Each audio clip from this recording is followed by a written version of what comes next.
Om Swastiastu.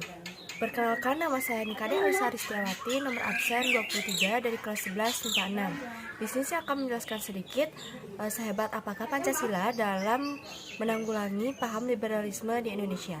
Pancasila merupakan hasil perenungan mendalam dari tokoh-tokoh kenegaraan Indonesia untuk mengarahkan kehidupan bangsa Indonesia dalam bernegara. Pancasila sebagai ideologi bangsa Indonesia adalah hasil karya bangsa Indonesia sendiri yang sejajar dengan ideologi-ideologi besar lainnya di dunia, bahkan memiliki keunggulan dibandingkan dengan ideologi lainnya. Keunggulan yang pertama, ideologi Pancasila sila pertama menjiwai sila-sila yang lainnya dalam realitas sekaligus memberikan orientasi yang lebih luhur dalam diri manusia penghayatnya. Sila kedua, Pancasila berupa prinsip kemanusiaan yang adil dan beradab, mau menunjukkan jalan tengah konsep tentang manusia yang lebih seimbang dan bijaksana dari paham liberalisme. Prinsip persatuan Indonesia didasarkan pada penghormatan atas perbedaan dan keragaman, bukan hanya secara prinsipil namun juga secara real dan konkret. Prinsip kerakyatan yang diwujudkan dalam bentuk badan permusyawaratan atau perwakilan yang dipimpin oleh hikmat kebijaksanaan dalam bentuk tuntutan moral lewat agama dan tuntutan akal budi lewat filsafat merupakan amanah para pendiri negara Indonesia yang membedakannya dan membuatnya lebih unggul dari liberalisme.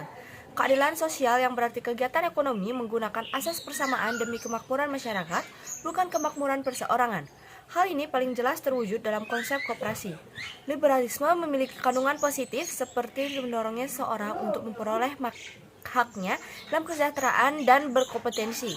Liberalisme sangat memungkinkan yang kuat akan menggusur yang lemah dalam berbisnis. Selain itu, liberalisme mendorong sifat seperti konsumerisme dan bila tidak dikendalikan berbuah pemborosan dan melakukan segala cara untuk meraih barang yang diinginkan.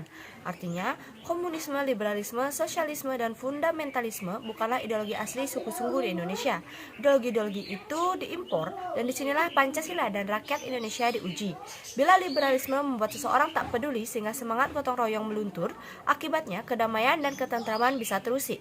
Menempatkan sila pertama Pancasila sebagai bingkai atau wadah sangat berisiko mendorong pihak-pihak yang memiliki ideologi tertentu mengubah ideologi negara.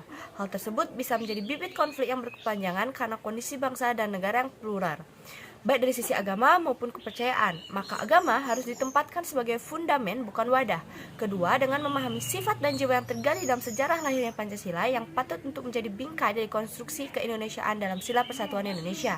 Dengan demikian, rumusannya adalah apapun agama yang dipeluk, apapun aktualisasi kemanusiaan yang dilakukan, bentuk demokrasi apapun yang dijalankan, dan model keadilan yang dibayangkan tetap dalam bingkai persatuan Indonesia atau NKRI. Sekian yang dapat saya sampaikan, terima kasih.